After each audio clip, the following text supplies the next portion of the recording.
Hello, Dr. James Bogash, Master of Health and Longevity and creator of Modern Health Myths. And today we're going to talk about some very simple things we can do to lower cancer rates, both things you should do more of and things you should do less of. And these both fall into the same category. But I think we need to start by debunking a myth, is that cancer is just completely random and there's nothing that we can do.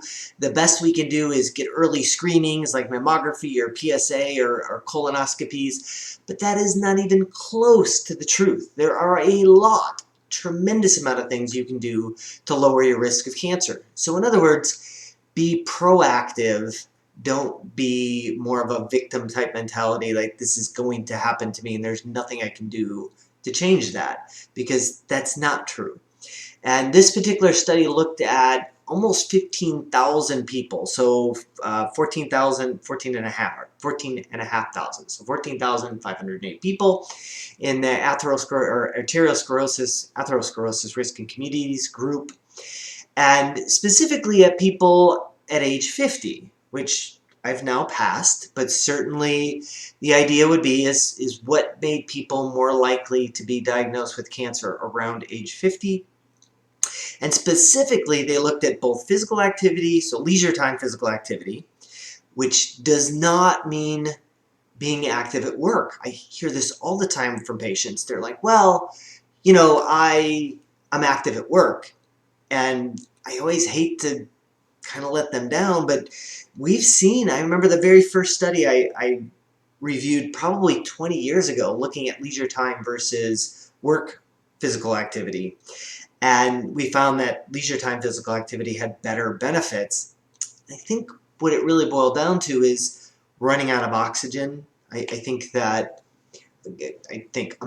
very confident that running out of oxygen is what makes all the difference in the world, and rarely, even if we have a physically demanding job, do we run out of oxygen.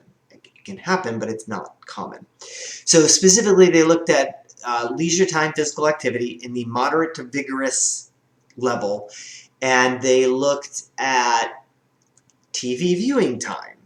And not surprisingly, they found that people who had over the median, so more active than most, had about 2.5 years less longer time before they were diagnosed with cancer or without cancer versus people who were less active. And of course, the people that watched more TV was the same thing. So here's a solution to fix both of those. I'm a huge fan of short burst, always have been, and the data certainly supports it. I've had patients that are not, the family is not active and they watch a lot of TV. I think that's a really bad combination, but it's something that's really easy to fix. So I know for our family, we've done this with elliptical, and any exercise you have, it's a jump rope, if you have an exercise bike, put it in front of the damn TV. Everybody in the family does 30 seconds intense. The rest time is however long it takes the rest of the family to do their 30 seconds. There you go. You're watching TV and you're getting your moderate to physical or moderate to vigorous physical activity while watching TV, exercising as a family. So, perfect scenario. It surprises me that more people don't do this. When I recommend it, oftentimes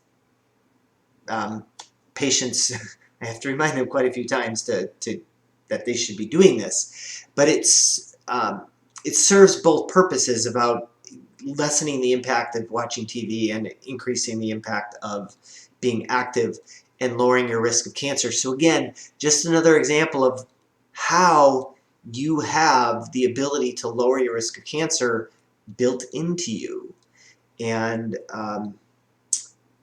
the final words is, before I go off and exercise, is that we need to be active. All too often we think about being active to lose weight, but that's not it. Otherwise, you'd exercise, get down to ideal body weight, and sit your butt on the couch and eat bonbons. And we know that's not it. We need to be exercising because it's the right thing to do. So as always, I will put a link to this study in the description. Make sure you share this video with somebody who maybe spends too much time watching TV, not actively watching TV, and subscribe to the channel.